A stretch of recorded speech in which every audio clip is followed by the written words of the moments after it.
I can't leave her. She's stable. She's getting excellent care. You being here exhausted won't help her. Tom knew she was right, but the thought of leaving Katie alone in this hospital room, surrounded by machines instead of people who loved her, was unbearable. I'll stay a little longer, he said. Dr. Mills nodded and left. Tom sat in the dim light of the ICU room, holding his daughter's hand, listening to the mechanical breathing of the ventilator. He thought about Katie's college applications, her dreams of becoming a lawyer, the way she'd argued with him about social justice, about police reform, about equality. She'd been so passionate, so convinced she could change the world, and now she might never wake up, might never argue with him again, might never change anything. Because of a traffic stop. Because 2 deputies saw a black man in a nice car and decided he must be a criminal. Because prejudice was more powerful than a dying girl's need for a surgeon. Tom looked at his badge, clipped to his belt. He'd worn it with pride for 23 years. Had believed it meant something, justice, protection, service. But tonight that badge had killed his daughter. Not literally, of course. He hadn't been on Highway 47, but he'd hired those deputies. He'd trained them, or failed to train them. He'd created an environment where a traffic stop could take 43 minutes because the driver's skin color made them suspicious. The badge didn't mean what he thought it meant. Maybe it never had. Around 3 in the morning, Dr. Crawford came back. He looked tired. He'd probably been up for 20 hours straight. "Any change?" Tom asked, already knowing the answer. "No change. But Tom, I need to tell you something." Dr. Crawford sat down in the chair across from Tom. He looked exhausted, but there was something else in his eyes, something Tom couldn't quite read. "When I was in medical school," Dr. Crawford began, "I got pulled over 14 times in 2 years. I wasn't speeding, wasn't breaking any laws. I was just driving while black in a nice neighborhood. Each time I'd explain that I was a medical student. Each time they'd run my license, search my car, make me wait. Nothing ever came of it because there was nothing to find. But those stops taught me something important." Tom listened, his hand still holding Katie's. "They taught me that no matter how educated I became, no matter how many degrees I earned or lives I saved, some people would always see my skin before they saw anything else. Tonight wasn't the first time I've been handcuffed during a traffic stop. It probably won't be the last, but it was the first time someone died because of it." "Katie's not dead," Tom said quietly. Dr. Crawford looked at the monitors, at the flat line showing minimal brain activity. "No, she's not dead, but she's not alive either. Not really. Tom, I need to be honest with you. The brain activity we're seeing is extremely low. The damage was catastrophic. Even if she wakes up, and that's a big if, she won't be the girl you knew." Tom felt tears burning his eyes. "You're saying I should give up on her. I'm saying you should prepare yourself for all possibilities, including the possibility that Katie is already gone, and her body just hasn't realized it yet." The words were brutal. But Tom appreciated the honesty. He'd spent his career dealing in hard truths. He deserved to hear them now. "How long do we wait?" he asked. "We give her 72 hours. If there's no improvement in brain activity by then, we'll need to have a different conversation." 72 hours. 3 days to see if his daughter would come back to him. Dr. Crawford stood. "I'm going home for a few hours, but I'll be back in the morning. If anything changes before then, they'll call me." "Dr. Crawford," Tom said. The surgeon paused at the door. "Thank you for trying, for being willing to come here despite everything. I'm sorry about what my deputies did to you." Dr. Crawford nodded slowly. "I appreciate that, but your apology doesn't change anything. It doesn't bring Katie back. And it doesn't fix a system that's been broken for a very long time." He left. Tom sat alone with his daughter and the machines. The next 3 days were the longest of Tom's life. He barely left Katie's side. His brother brought him food that he didn't eat. Friends from the department came by, offering support that felt hollow. How could they support him when it was their own system that had done this? Deputy Hastings and Deputy Kramer had both submitted written statements. Tom forced himself to read them. They were nearly identical, clearly coordinated. They claimed they had no way of knowing Dr. Crawford was really a doctor. They said he'd been acting suspicious. They said they were following protocol. Protocol. As if there was a protocol that justified handcuffing an emergency medical professional for 43 minutes. Tom forwarded the statements to Internal Affairs without comment. Let them investigate. Let them determine if policies were followed. Tom already knew the truth. The policies themselves were the problem. On the second day, news of what happened started spreading through Millbrook. Social media lit up with the story. Sheriff's daughter dying while deputies detained the black surgeon trying to save her. The irony wasn't lost on anyone. The black community in Millbrook, which had been dealing with aggressive policing for years, watched carefully. They'd seen this play out before, just with different victims. The difference was that this time the victim was white. This time the victim was the sheriff's daughter. Would that make justice more likely or less? Representatives from the NAACP called. Civil rights attorneys offered their services. The national media started picking up the story. Tom's phone rang constantly. He ignored it all. His focus was on Katie, on the monitors that showed no change, on the hope that was dying a little more each hour. On the third day, Dr. Crawford came to Tom with the news he'd been dreading. There's no improvement, the doctor said gently. No brain activity beyond the basic stem function keeping her organs working. Tom, I think it's time we discuss what comes next. Tom looked at his daughter. She looked peaceful, like she was sleeping. But she wasn't sleeping. She was gone. Had been gone since that first hour, while she lay on the operating table with a brain that had been crushed and damaged beyond repair. What are my options? Tom asked. We can keep her on life support indefinitely. Her body will continue functioning as long as the machines do their job. But Katie, the person you knew, is gone. Or, Dr. Crawford paused, we can remove life support and let her go. If you choose that option, we can donate her organs. Her heart, lungs, kidneys, liver. They're all healthy. She could save multiple lives. Save lives. Katie had wanted to save lives. Wanted to be a lawyer who fought for justice, who helped people who couldn't help themselves. Organ donation seemed like something she would have wanted. How long do I have to decide? Tom asked. Take the time you need, but Tom, the longer we wait, the harder it becomes for you and for Katie. Tom nodded. After Dr. Crawford left, he sat with Katie for a long time. He talked to her, told her about the volleyball game he'd watched her play last week, reminded her of the time she was 7 and tried to adopt every stray cat in the neighborhood. He apologized for not being there when she collapsed, apologized for the system he'd been part of that had failed her so completely. And then he made the decision. That evening, Tom called his brother, Katie's coach, her closest friends. He asked them to come say goodbye.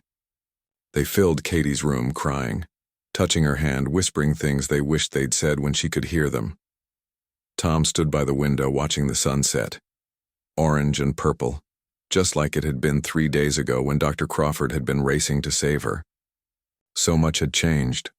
Everything had changed. The next morning, they removed Katie from life support. Tom held her hand as the machines were turned off, as the ventilator stopped breathing for her. Her heart kept beating for a few minutes on its own, then gradually slowed.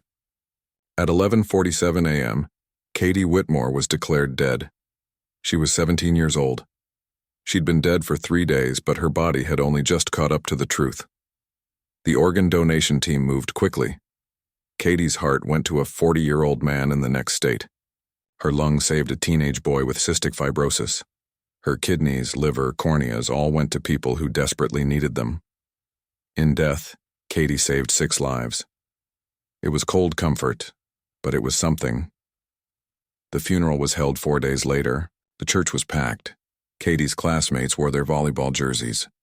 Teachers spoke about her potential. Friends shared stories that made people laugh and cry. Tom sat in the front row, numb, barely hearing any of it. What he did hear was the whisper of conversation outside the church after the service. People talking about the traffic stop, about deputies Hastings and Kramer, about what should happen to them. The internal affairs investigation concluded 2 weeks later. It found that both deputies had followed proper procedures for a traffic stop. They'd verified the driver's identity, checked for warrants, ensured the vehicle wasn't stolen. The fact that it had taken 43 minutes was unfortunate, the report said, but not technically a violation of policy. Tom read the report in his office. Then he put it down, removed his badge, and walked to the county commissioner's office. He submitted his resignation effective immediately. "Tom, you don't have to do this," Commissioner Williams said. "What happened was tragic, but it wasn't your fault." The wooden chair felt too big for little Sophie.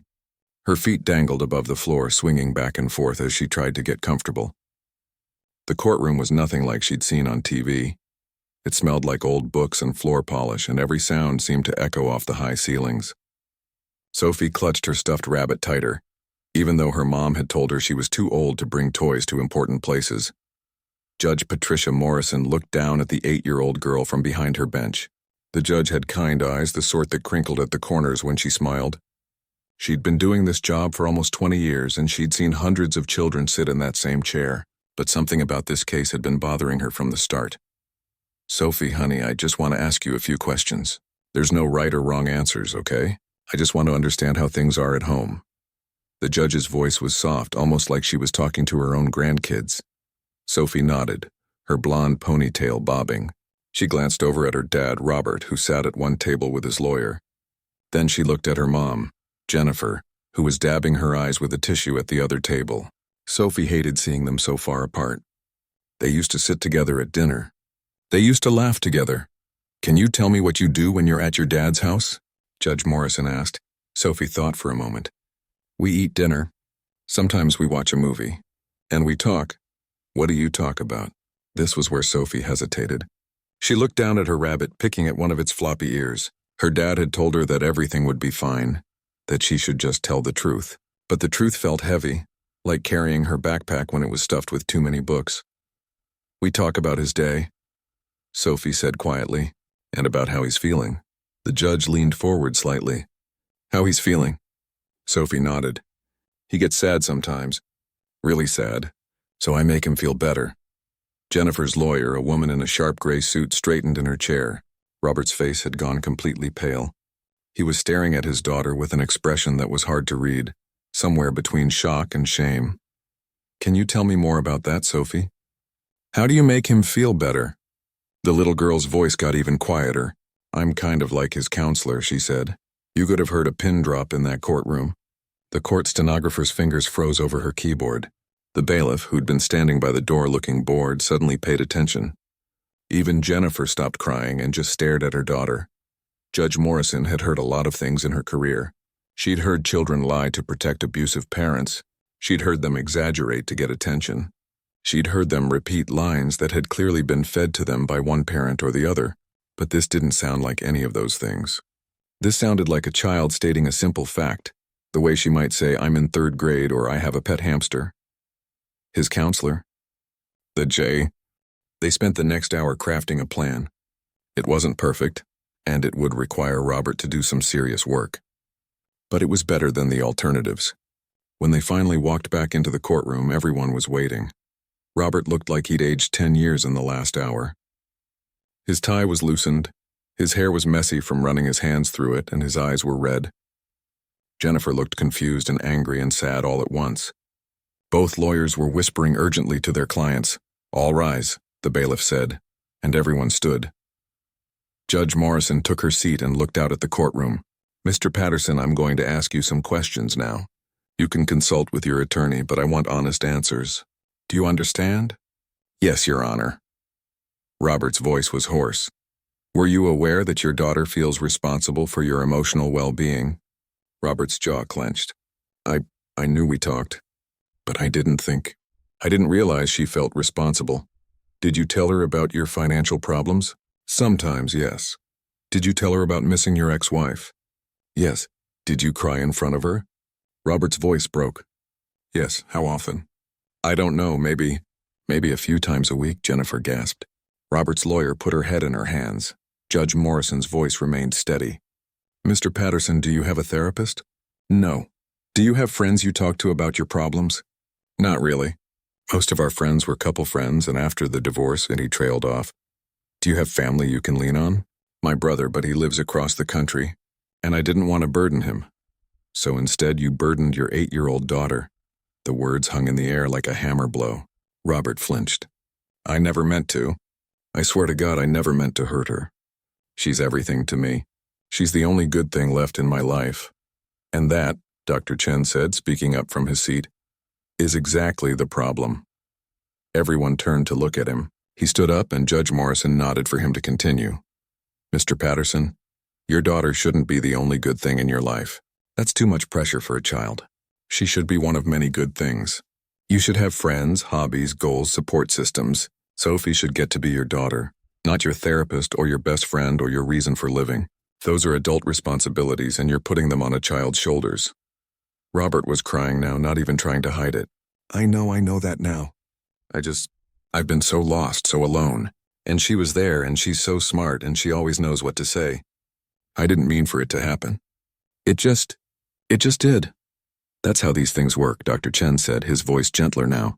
Nobody wakes up one day and decides to emotionally burden their child. It happens gradually. A little conversation here, a moment of weakness there. Before you know it, you've created a pattern, and the child learns that this is their role in the relationship. Jennifer spoke up for the first time.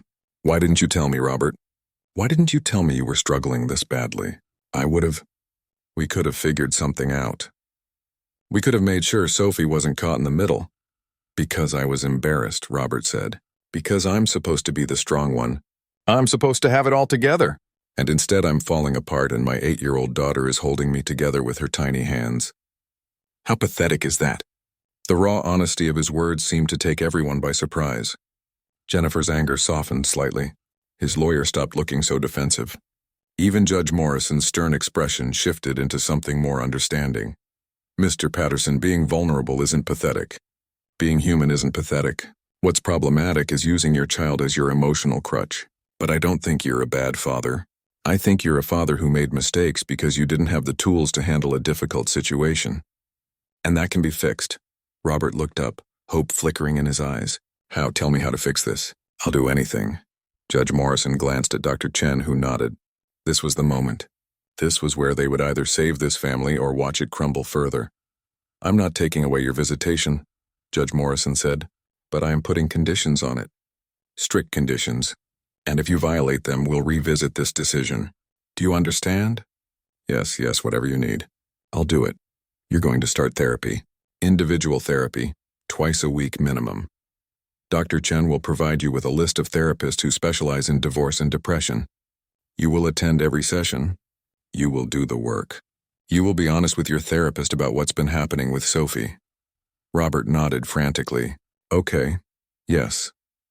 You're going to join a support group for divorced fathers. You need to build a network of adults who understand what you're going through. Adults who can support you so your daughter doesn't have to. Okay. And most importantly, you are prohibited from discussing any adult problems with Sophie. No talk about money. No talk about your feelings. No crying in front of her unless it's about something age-appropriate like a sad movie. When you're with her, you are her father, not her friend or her patient. You are there to support her, not the other way around. The tears were streaming down Robert's face now. What if I slip up? What if I forget?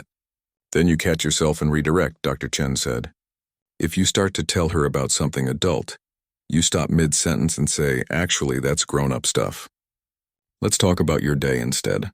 Kids are resilient. You can change this pattern, but it takes conscious effort. The therapy office was on the 3rd floor of an old brick building downtown. Robert sat in the waiting room, bouncing his knee and checking his phone every 30 seconds. He'd almost canceled 3 times that morning. The excuses were ready. Work emergency, car trouble, scheduling conflict. But then he'd think about Sophie's face in that courtroom. About the way she'd said, I'm his counselor, like it was the most normal thing in the world.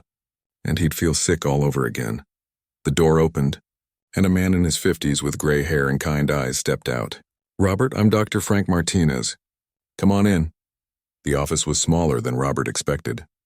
There was a couch, 2 chairs, some plants, and shelves full of books with titles like The Body Keeps the Score and Getting Past Your Past. Dr. Martinez gestured to the couch, and Robert sat down, feeling like a kid who'd been sent to the principal's office. "So," Dr. Martinez said, settling into his chair with a notepad, "Judge Morrison sent me your case file, but I'd like to hear from you. What brings you here?" Robert laughed bitterly. "You mean besides a court order?" "Besides that, I messed up. I really messed up." Robert's voice cracked. "I've been using my 8-year-old daughter as my therapist, and I didn't even realize I was doing it until she told a judge in open court." "What kind of father does that?" "The kind who's hurting and didn't know where else to turn," Dr. Martinez said calmly. "Tell me about the divorce," so Robert told him. He told him about coming home 18 months ago to find Jennifer sitting at the kitchen table with tears in her eyes, saying she couldn't do this anymore. About how he'd been blindsided because he thought they were happy. About the months of sleeping on the couch, the lawyers, the paperwork, the day he moved into a cramped apartment that smelled like old carpet and loneliness. "Did you want the divorce?" Dr. Martinez asked. "No, God, no. I begged her to try counseling. She said she'd already been thinking about it for 2 years and her mind was made up." 2 years? She'd been unhappy for 2 years and I hadn't even noticed. That must have been painful. Painful? Robert let out a harsh laugh. It destroyed me. I kept thinking, what did I do wrong? Why wasn't I enough? And then I'd think about Sophie growing up in a broken home, going back and forth between houses, and I felt like the biggest failure on the planet.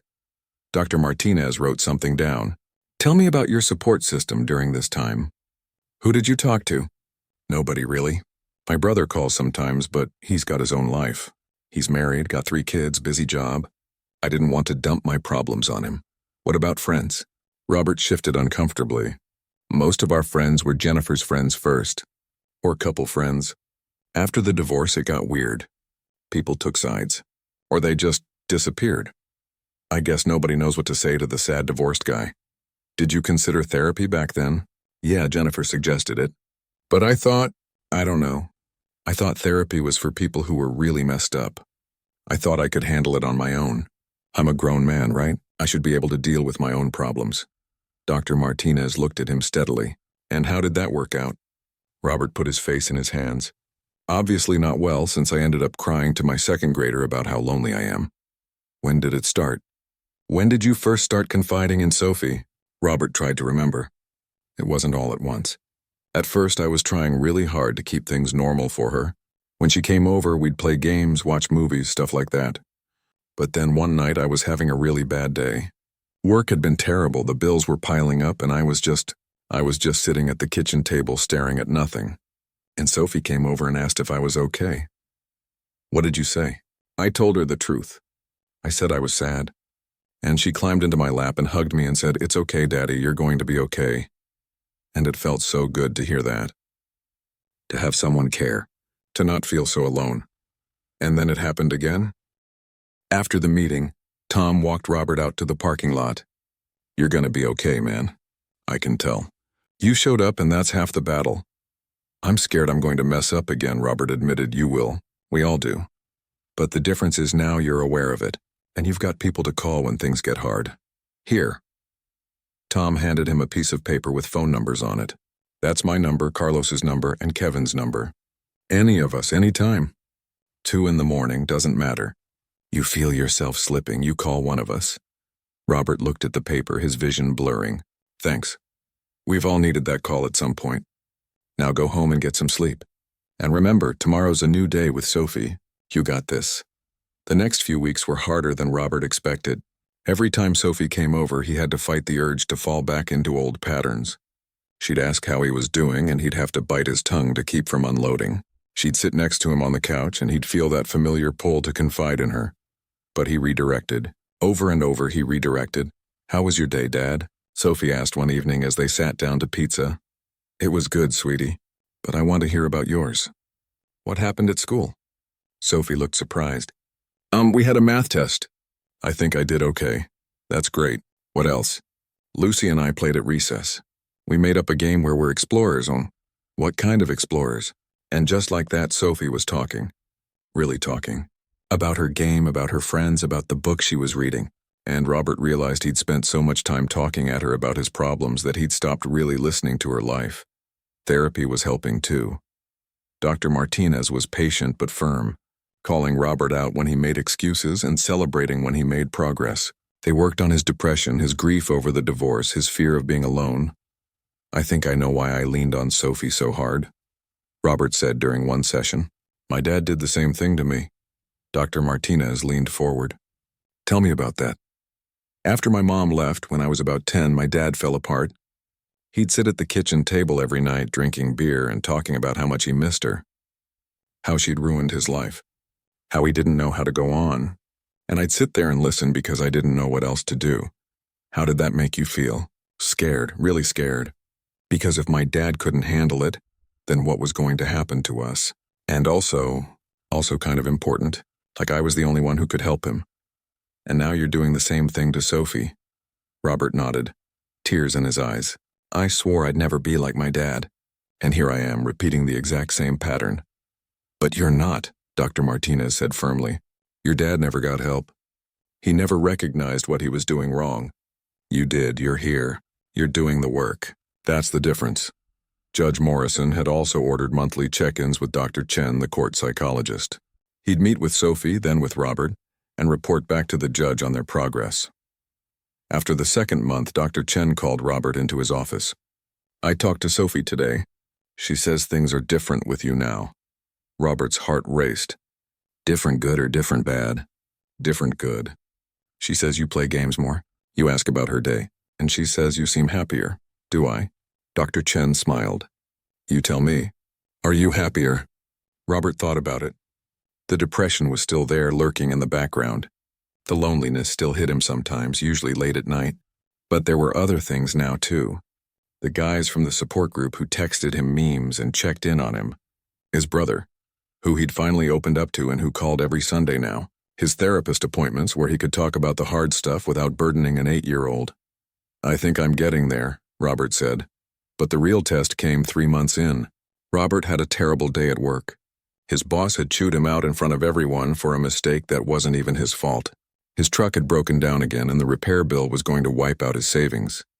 And to top it all off, he'd gotten a text from Jennifer saying she was dating someone new. When he picked Sophie up that evening, every instinct screamed at him to tell her everything. To sit her down at the kitchen table and unload. She'd understand. She'd make him feel better. She always did. Instead, he pulled over into a parking lot and called Tom. "Hey man, what's up?" "I'm about to mess everything up," Robert said, his voice shaking. "I had the worst day and I'm supposed to pick up Sophie in 10 minutes and all I want to do is tell her everything." "Okay, breathe." "What happened?" Robert told him everything. The boss, the truck, Jennifer. Tom listened without interrupting. "That's rough, man. Really rough. But here's what you're gonna do. You're gonna take 3 deep breaths. Then you're gonna put on some music Sophie likes. You're gonna pick her up, take her for ice cream, and you're gonna ask her what her favorite part of her day was. And tomorrow morning, you're gonna call Dr. Martinez and schedule an extra session. You hear me?" Yeah, okay. You can do this, Robert. You're not alone anymore." Robert took those 3 deep breaths. He put on the Taylor Swift album Sophie loved. He picked her up and when she asked how his day was, he said, "It was a day. But it's better now that you're here. Let's get ice cream." They went to the little place on Main Street that had 37 flavors. Sophie got mint chocolate chip. Robert got Rocky Road. They sat outside at a picnic table, and Sophie told him about the art project she was working on at school. "We're making collages about our families," she said. "I'm putting pictures of you and Mom and Grandma and Uncle Ted." "That sounds nice." "Miss Anderson says families come in all different shapes. She says there's no wrong way to have a family." "Miss Anderson sounds pretty smart." Sophie licked her ice cream cone. "Dad?" 1 year after that courtroom confession, Robert found himself standing outside Judge Morrison's chambers again. But this time everything felt different. He wasn't the same broken man who'd sat in that courtroom a year ago, watching his daughter tell a judge that she was his counselor. Sophie walked beside him, holding Jennifer's hand on one side and his on the other. It was weird at first, the 3 of them together like this. But over the past year, things had shifted. Jennifer had seen the work Robert was putting in, and slowly, the anger and resentment had given way to something like mutual respect. You ready? Jennifer asked, looking at Robert. Yeah, I think I am. The bailiff called them in and they all took their seats. Judge Morrison looked the same, though maybe a little more gray at the temples. She smiled when she saw Sophie. Well, hello there, Sophie. You've grown, Sophie grinned. I'm almost 9 now, and I'm in 3rd grade. 3rd grade. That's a big deal. How's school going? Really good. I got all A's last semester, and I made the soccer team. Judge Morrison's smile widened. She'd seen thousands of kids pass through her courtroom over the years, and she'd learned to read them. This Sophie was different from the one who'd sat in that chair a year ago. The worry lines between her eyebrows were gone. Her shoulders weren't hunched forward. She looked like a kid who got to be a kid. That's wonderful. I'm proud of you. The judge looked at her file. So we're here today for a progress review. Dr. Chen has submitted his report and I've read through everything, but I'd like to hear from all of you. Sophie, can I ask you some questions? Sure. How are things when you're at your dad's house now? Sophie thought for a moment. They're fun. We play games a lot. Last week we made cookies, but we burned the first batch because Dad forgot to set the timer. And we go to the park and feed the ducks. Oh, and we're reading this really cool book series together. We take turns reading chapters out loud. That sounds nice. Does your dad still talk to you about grown-up problems? Sophie shook her head. Not really. I mean, he might say he had a long day at work or something, but then he asks about my day. He's not sad all the time anymore. He's got friends now. Tom and Carlos and Kevin. They come over sometimes to watch football. How does that make you feel? Good, really good. Because now when I'm with Dad, I don't have to worry about him. I can just have fun. Judge Morrison looked at Robert. Mr. Patterson, I see from Dr. Martinez's report that you've attended every therapy session and you've been going to the support group regularly. How has that been? Robert sat up straighter. Life-changing, honestly. I didn't think therapy would help. I thought I could tough it out on my own. But Dr. Martinez helped me see that what I was doing to Sophie wasn't just bad for her. It was bad for me, too. I was putting all my emotional needs on an 8-year-old, and that's not healthy for anyone. And the support group? Those guys are like brothers now. When I have a bad day, I call one of them instead of what I used to do. They get it. They've been there. And it's helped me realize I'm not alone. Jennifer spoke up. Your Honor, if I may, I've seen such a change in Robert over this past year. And in Sophie, too. When she comes home after spending time with her dad, she's happy. She talks about the fun things they did. She's not stressed or worried anymore. As her mother, that's all I wanted. Judge Morrison nodded. I have to say, Mr. Patterson, I'm impressed. When you left this courtroom a year ago, I wasn't sure you were going to follow through. A lot of parents make promises in this room and then don't do the work. But you did. You showed up for every appointment, every session, every check-in. That takes courage. Robert felt his eyes getting wet. I didn't have a choice. Sophie deserved better. She deserved a dad who had his act together. Well, you've done more than that. Dr. Chen tells me you've done something else too. Something pretty remarkable. Robert smiled, a little embarrassed. The nonprofit? Tell me about that. It started at the support group. We were all sitting around one Tuesday night and we got to talking about how hard it was to find resources for divorced dads. There's stuff for single moms, but not much for fathers. And a lot of guys are too proud to ask for help. So we thought, what if we created something? A place where divorced fathers could come for support. Therapy referrals, legal advice, all of it. Tom, who was sitting in the back of the courtroom for moral support, called out. It was Robert's idea. It was all of our idea, Robert said. But yeah, we started this thing called Fathers Forward. We meet twice a week now. We've got about 30 regular members. We partnered with some therapists who offer sliding scale rates. We've got a lawyer who volunteers to answer questions. And we're planning to expand to other counties. Judge Morrison looked through her papers. I see here that you've also been speaking at schools and community centers about parentification and the importance of mental health for divorced parents. Yeah.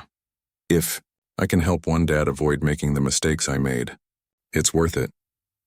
I talk about my story, about how I used Sophie as my therapist without even realizing it, about how it hurt her and how it hurt me. It's hard to stand up there and admit I screwed up so badly, but people need to hear it. That takes a lot of courage. Robert shrugged. It's the least I can do. Judge Morrison sat back in her chair. You know, I've been doing this job for 21 years now, and I've seen a lot of parents come through this courtroom. Some of them fight the system. Some of them make excuses.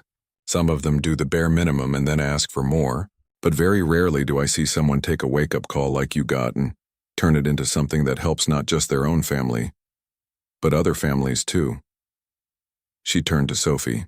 Sophie, your dad made some mistakes, but he owned up to them and he did the hard work to fix them. That's what real strength looks like. Not pretending everything's fine, but admitting when you need help and then getting it. Sophie nodded seriously. I know, I'm proud of him. Robert had to bite his lip to keep from crying. His 8-year-old daughter was proud of him. After everything he'd put her through, she was proud of him. Mr. Patterson, I'm modifying the custody arrangement. You'll now have equal parenting time with Ms. Patterson. The restrictions on discussing adult topics remain in place, and you'll continue monthly check-ins with Dr. Chen for the next 6 months. But after that, if everything continues as it has been, we'll move to annual check-ins. Do you understand? Yes, Your Honor, thank you. Don't thank me. You did the work. All I did was give you the push you needed. As they walked out of the courthouse, Sophie grabbed Robert's hand. Dad, can we get ice cream to celebrate? Absolutely, Jennifer smiled. I'll meet you guys there. I need to make a phone call first. So Robert and Sophie walked to the ice cream place on Main Street, just the two of them. Sophie got her usual mint chocolate chip. Robert got Rocky Road again. They sat at the same picnic table they'd sat at a year ago. Dad? Sophie said, swinging her legs under the table. Yeah, kiddo. I'm glad you got help. I was really worried about you before. Robert's heart clenched. I know, sweetheart. And I'm sorry I made you worry. That wasn't your job. It's okay. You're better now. I'm working on being better every day. And Sophie, if you ever feel like you have to take care of me again, I want you to tell someone. Tell your mom, or tell Dr. Chen, or tell a teacher. Okay? Okay. You're supposed to be a kid. You're supposed to worry about homework and soccer and whether your friends like you. You're not supposed to worry about your old man. Sophie giggled. You're not that old. Tell that to my back. They sat there in the late afternoon sunshine, eating their ice cream and watching people walk by. A year ago, Robert had been sitting in this same spot, having just barely made it through one of the hardest days of his life without falling apart. Now things were different. Not perfect, but different. Better. That night, after he dropped Sophie off at Jennifer's house, Robert drove to the community center for the Tuesday support group meeting. There were new faces in the circle, guys who were just starting their journey. Robert recognized the look in their eyes, the pain, the confusion, the loneliness. When it came time for introductions, a man named Alex went. I'm Alex, divorced 6 months. I've got a daughter, she's 7, and I think I've been leaning on her too much. Telling her things I shouldn't. I don't know how to stop. Robert met his eyes across the circle. I've been there. It's hard, but you can do it. We're here to help. After the meeting, Alex approached Robert. I heard about what you did, how you turned things around. Do you really think I can do that too? I know you can. A year ago, I was sitting where you are right now. I felt hopeless. I thought I'd destroyed my relationship with my daughter forever.